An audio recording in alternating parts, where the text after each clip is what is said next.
Time for a Soccer Down Here 1v1, and we catch up with a Lassiter Trojan who's wearing a different badge now on the jacket. In the warm-ups.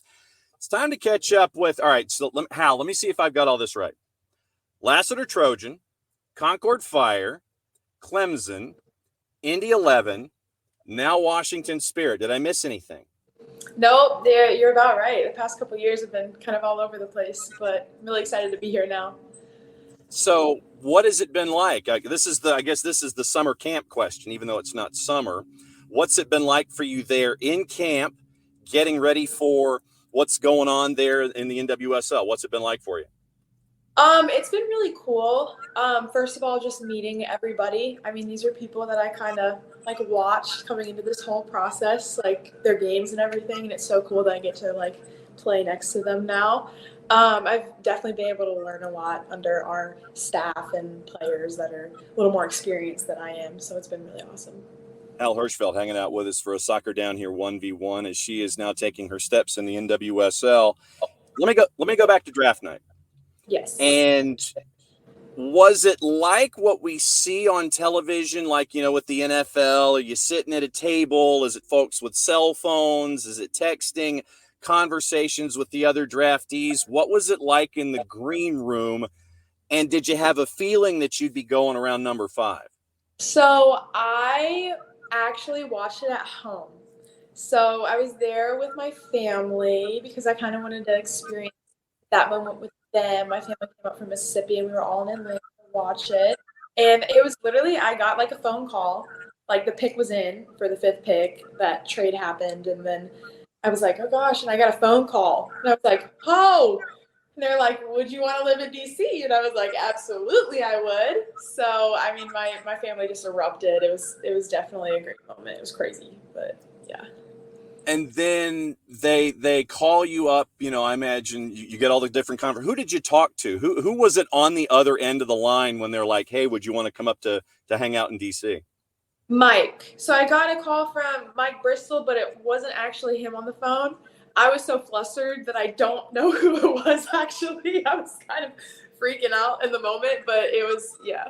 And then, so you get the phone call from an individual on a phone number that you kind of knew. Yeah.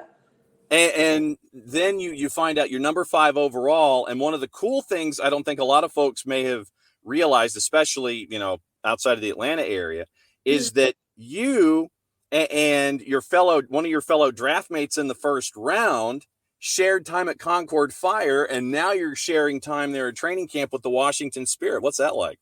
I mean, it was just such a full circle moment. Like we played against each other in college too. Like this year we played UGA, which she was there twice in one season. And they were 2 like crazy games. So it was just awesome to like see her in that setting. And then now we're playing professionally together. Just really a full circle moment for the both of us, I feel like. Let me ask you this. When it comes to your time at Concorde Fire, what did you learn about yourself when you were there? And what were some of your favorite moments in competition that you will always carry with you from your time there at Concorde Fire? Okay, so things that I learned about Concorde was definitely like the highest level that I played at. I didn't grow up playing for Concorde. I probably played for them my last couple years of high school. I was originally in Tampa and then I moved up, and the moment that I will remember the most is actually my first couple games with them, because I didn't hop into regular season. I went straight to like a nationals tournament with them. And as you can imagine, I came from like a teeny club in Florida. Like I had never played in front of that many college coaches. I didn't know what was what. I literally flew into California and started playing games with like college coaches, like lined up on the sidelines. I was like, what is going on? That was definitely the most memorable moment for me. Just playing at that high of a level at that age. And then honestly, like learning moments, like you just got to be competitive. Like all of us at that time are like looking to get recruited, but we also want to like kick butt in the tournament. And I feel like just leaving it all out there is the most important thing you can learn from being at that level. All right. So you're in this national tournament. See, you opened the door, so I'm going to go ahead and kick the door in. All right. You're in this national tournament for the first time. You're being rushed out to the West Coast. How do you keep your wits about you, and how do you keep from going all cuckoo with all of these college coaches around and you're still trying to do well in a tournament for your club? Honestly, I'm used to being like thrown into different crazy environments. I grew up in a military family, so I was like constantly bouncing around when I was younger. And I feel like those types of moments in my life kind of prepared me for that. Don't get me wrong, on the inside, I was like freaking out a little bit. I'm not even gonna lie. But at the end of the day, when you step on the field for like the game to start, you just gotta cut those voices out and focus on like the present moment, I guess. How did and how does, still in the present tense, how does being raised in a military family, how has that given you the wherewithal mentally, physically, emotionally to deal with things? Where you regiment things, you've got a certain way of doing things, there's a certain discipline that's attached to it. How has being raised in a military family helped you with your growth as an athlete? Honestly, just when things are thrown at you, you deal with it. I feel like I grew up with like very much like a blue collar, like work ethic mentality. Like my parents always kind of raised me with that like underlying theme, I guess. So that's something that I've definitely carried with me at any level that I've played at. What was their reaction? Because as someone who, like you, I was a generation removed from being a military family, so I guess I was a military grandbaby myself. Oh, But awesome. so, yeah, Army Air Corps, OSS, Battle of Britain, North Africa, all those kinds of things. That was what I was dealing with my grandfather growing up. The Yeah. haircut and everything. And he's like, my grandfather was like, you know what? You're going to get a haircut like mine. And he, until the day he passed, he still had that military haircut, locked down the whole thing. Yeah. And that was why I wanted to ask about the whole discipline when it came to it. Did they break character when you got drafted? Did they have one of those moments where the military regiment just kind of broke away a little bit? Oh, of course. Yeah, my family's, we're not like the most emotional people ever, but when I tell you that there was the floodgates, like everyone was freaking out. It was awesome. I mean, they've always been so supportive of me in this journey. That was definitely a moment where it's like everything that they've like sacrificed was for a reason when something like that happens. Now that you're in camp in the NWSL and you've had the chance to watch, when you were in USLW and in college and things like that, what in your times that you've been watching the NWSL, what's it been like to see the league grow to where it is right now with the quality of the talent that you're, a part of now with Washington Spirit? Yeah, it's honestly made me so excited to be a part of this league. I mean, just the rate that it's growing at is insane. Like its popularity everywhere. It makes you feel like you're a part of something bigger. Like when it comes to like even just like the development of women's sports, like just to be a part of something like this is so, so special. And it just makes me so excited to see the future. Like if it's grown this much in this short amount of time, like just imagine how it's going to be in a couple of years. When it comes to your game, leaving college and getting ready now for life as a professional, what do you think you still need to work on and refine so you can continue to improve and be a more well-rounded athlete out there in the midfield? Yeah, definitely. I feel like there's so much room for growth when it comes to decision making, like for any player anywhere on the field. Like you could always, always, always like perfect decision making and just seeing the game like 3 steps ahead instead of just like 1 or 2 or 4 or 5 steps ahead. Just kind of developing like the brain piece of it, I think is important for any player. How do you do that? I mean, is obviously repetition is a part of it and understanding the situation that's in front of you is a part of it, but what else goes into the dealing at it and expanding the brain where you're almost like a pinky in the brain situation and your brain is this big and you can think those 3, 4, and 5 steps ahead? So for me personally, something that helped me a lot from, the college standpoint when I was in college, because when you get thrown into the ACC, it's a very competitive conference. And I mean, that's a piece that you have to develop right off the bat from high school. For me, it was film. And like, when you're younger, you're like, dang, I don't want to watch film. But then like, you honestly see how important it is just to even like watch other teams play to like get ideas for your play of like, oh, how people are moving around you, like how can I impact the play, like stuff like that. So film for me is something that kind of like sparks ideas, I guess. So how much more film, I guess, are you watching now? You weren't a film Nick, which I imagine you're turning into now, or more of a film junkie going forward. Yeah. Was it just something that when you're watching film initially, it's like, okay, I know I have to do this, and now as a pro, I have to do this. I mean, what's that progression like for you in that realization? So it was like halfway through college when I figured out like how important it was and how it could impact my game. But definitely on the professional level, I feel like there's always like new things that you can learn or new ideas that you can get from other people from watching other people's games. And like that's a big part of it is like just how much it gets expanded. Like in college, like I mean, obviously you're around a bunch of talented players, but at pro it's just like three steps above that. So I mean, there's always stuff that I could watch. When it comes to the individuals that are there, and there are some names, there are some names there in camp. How do you keep from getting, I don't want to necessarily say starstruck, but how do you keep from locking into what's going on there and saying, oh my gosh, that's so and so? And how do you keep focused on the task at hand as opposed to just, holy crap, there's somebody over there that I grew up watching and enjoying? Yeah.